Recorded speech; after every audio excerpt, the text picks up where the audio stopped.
And we are talking more Texas as far as it goes with abortion access. And we'd like to welcome in Executive Director of Sister District.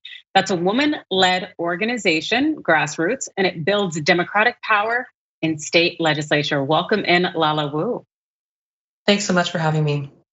Thank you for joining us. And right now, it's such a tumultuous time right now as it concerns abortion access. We saw Texas putting down that 6-week abortion ban and the Supreme Court essentially doing nothing at all. But I know that you say that the fight for reproductive rights, it starts in state legislature. So I guess enlighten us, please.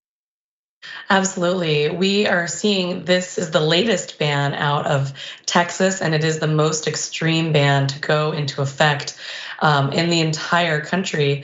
But we already know that there are other states that are looking to enact other similar legislation like Florida, Arkansas, South Dakota.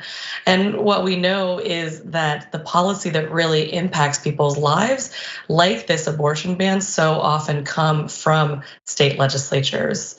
Although what we talk about a lot is on the federal level, we talk about Congress, we talk about the presidency, the policy that really impacts people's lives, where the rubber hits the road, is so often takes place in these state legislative, state house chambers. Yes, and as you've observed, the fact is that we have a lot of Republican officials in GOP-led states, Arkansas, Florida, South Carolina, South Dakota. They've already suggested that they're going to do a copycat of Texas legislation, while we have states like Kentucky, Louisiana, Oklahoma, and Ohio that are also expected to do the same. So I guess what should we take away from this situation? Because, hey, we have representatives who are representing the people. Is this what the people want?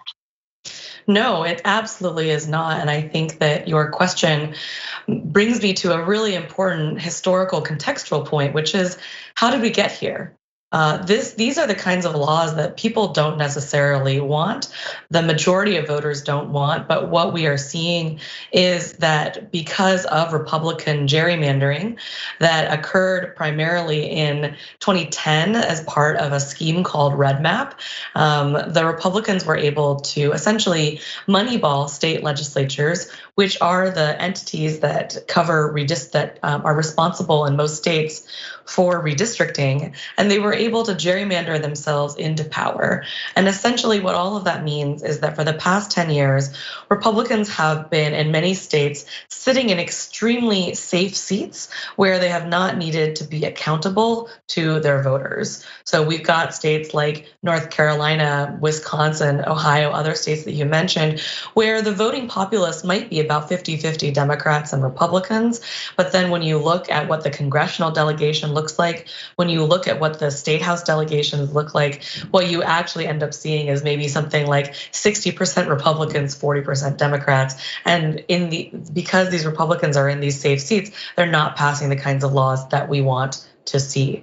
And so we really need to focus on figuring out how to change this, how to win back majorities in these state houses so that we can roll back these laws that were implemented by Republicans and put in place what we know is free and fair and will move society forward. So essentially, it seems that what you're suggesting is that Republicans used illicit means to essentially create this situation, pass these laws, and now essentially the people need to do something to step up to change this so that their voices are heard and the laws that are passed are truly reflective of the people in these states or in these jurisdictions. And so to that end, can you help our viewers understand when is the best opportunity for them to make this change? Absolutely. The time is right now. In fact, the time was probably 10, 12, 20, 30 years ago, but the second best time is now. And so we've got state legislative elections coming up this November in 2020, what year is it? In 2021 in Virginia, where we need to defend the majority there. In Virginia, this is a great example of how state legislatures matter so much. Is that 10 years ago, it used to be a red state, but we, Sister District, my organization, as well as many others, we're very grateful to be part of the coalition that brought in a blue wave in 2017, that then sealed the deal in 2019, turning Virginia into a blue trifecta state. The governor and both state houses are blue. And as a result, they were able to get all kinds of progressive legislation passed, not just on expanding abortion access, but also voting rights, ending the death penalty. The list goes on and on and on. So the time is now. My organization, Sister District, is a great place to start, but there are others as well. You can come to us. It doesn't matter whether you live in Virginia or anywhere else. There are ways that you can support by volunteering, by donating, by supporting state legislative candidates. And as we look to 2022, there's even more work to do. And where Sister District is eagerly watching right now the redistricting process that is happening in each of these states. As I mentioned, it's usually controlled by state legislatures. And then we want to make sure that once the redistricting process is done, we'll be selecting races and districts for endorsement that give us the best shot of winning majorities, stemming the tide against this Republican onslaught. Yes, I love it. You guys have a game plan. You're ready, locked and loaded. I am a fan. So I hope everybody heard that. And if not, play it back. Because these are things we have to do because it seems that we cannot definitely rest our laurels on hoping that the federal government will step in. I know that the Justice Department right now is exploring ways to challenge Texas's abortion ban, but it doesn't seem to necessarily be essentially the best of situations because the administration we're working with here, even though Democrats control a lot, it seems that there's not as much movement.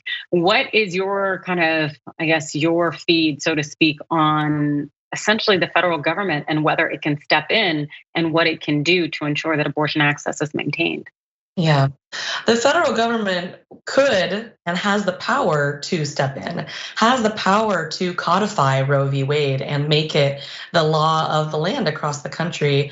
But as we've seen in the fight for voting rights, which I dare say is actually quite a bit less controversial than reproductive rights, we haven't been able to get there. And we've got Senators Manchin and Sinema who are preventing any reform or change or alteration to the filibuster, which has stymied our voting rights and gerrymandering reform prospects. And the same is true here. And so although Biden and others have tepidly said, yes, would love to try to codify Roe, the political reality, unfortunately, is that it's very unlikely to happen. And then we look to the Supreme Court and we look to see that, the Supreme Court in the past has vindicated our rights. Well, we should actually be taking a hard look at whether the Supreme Court has ever really been doing that. Of course, we always think about Brown v. Board of Education and think about it as, so many wonderful things have occurred. Yes, that case was really remarkable and trailblazing, but actually much of the court's jurisprudence in the past, in the time of its existence has not been in favor of vindicating our rights. And now, certainly it's not going to. With 3 Trump appointees, with Gorsuch, with Coney Barrett, and with Kavanaugh on the court, they are really poised to not vindicate our rights, but in fact do the opposite, which is take them away. And your viewers probably know about the Mississippi case that the Supreme Court is going to hear in a couple months, that the Supreme Court would have had no reason to take up except for it to be a direct challenge to Roe, because this case is the Dobbs case in Mississippi is clearly in violation of Roe v. Wade, and the only reason to take it up is if they were interested in questioning the precedent of Roe. Absolutely. As a lawyer, I can tell you that the Supreme Court could have just said, hey, no, we have precedent. Let's stand on it. That's done. But by virtue of the fact that it did nothing with this Texas case and also that it accepted the Mississippi case tells you it is welcoming the invitation to make some change. And based on what we've seen so far, that change will not be positive. And thank you so much for bringing up Brown v. Board. That is such an impactful case, in part because I'm a huge Earl Warren Chief Justice, and making those changes and giving us a lot of the civil rights laws. And a lot of people don't realize, though, that Earl Warren and his court strayed entirely from precedent and they flipped the switch. And so courts can do that and say it's a reflection of our current society. And unfortunately, the court that we have that stands before us, as you've noted, with those 3 Trump appointees, it may be flipping the switch the other way. And we have full indicia that that indeed will happen. So I know your organization, Sister District, does a lot in terms of change. We have about maybe 2 minutes left in our conversation. And I would love for you to be able to tell people what more they can do and also how Sister District can help them do it. Absolutely. So sister district builds progressive power in state legislatures because, as we talked about at the top of our conversation, it's really where the rubber hits the road in terms of policy. And the great thing about state legislatures is, unlike other types of races or organizations you might get involved in, these state legislative races are quite small, and you're able to make a pretty big impact, an outsized impact for how much you want to put in. So if you've only got $20, 20 minutes to give, your dollar and your hour will go further for state legislative races.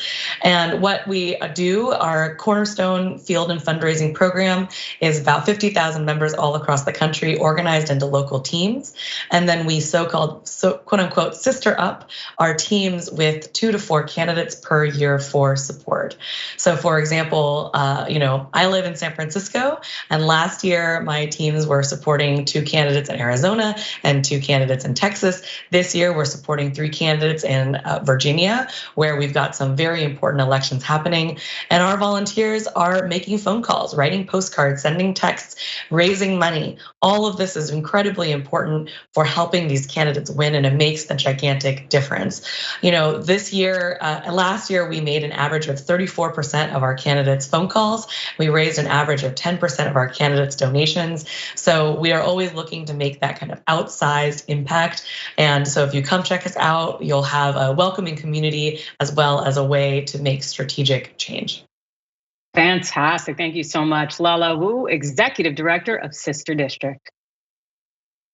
Thanks for watching The Young Turks. Really appreciate it. Another way to show support is through YouTube memberships. You'll get to interact with us more. There's live chat emojis, badges.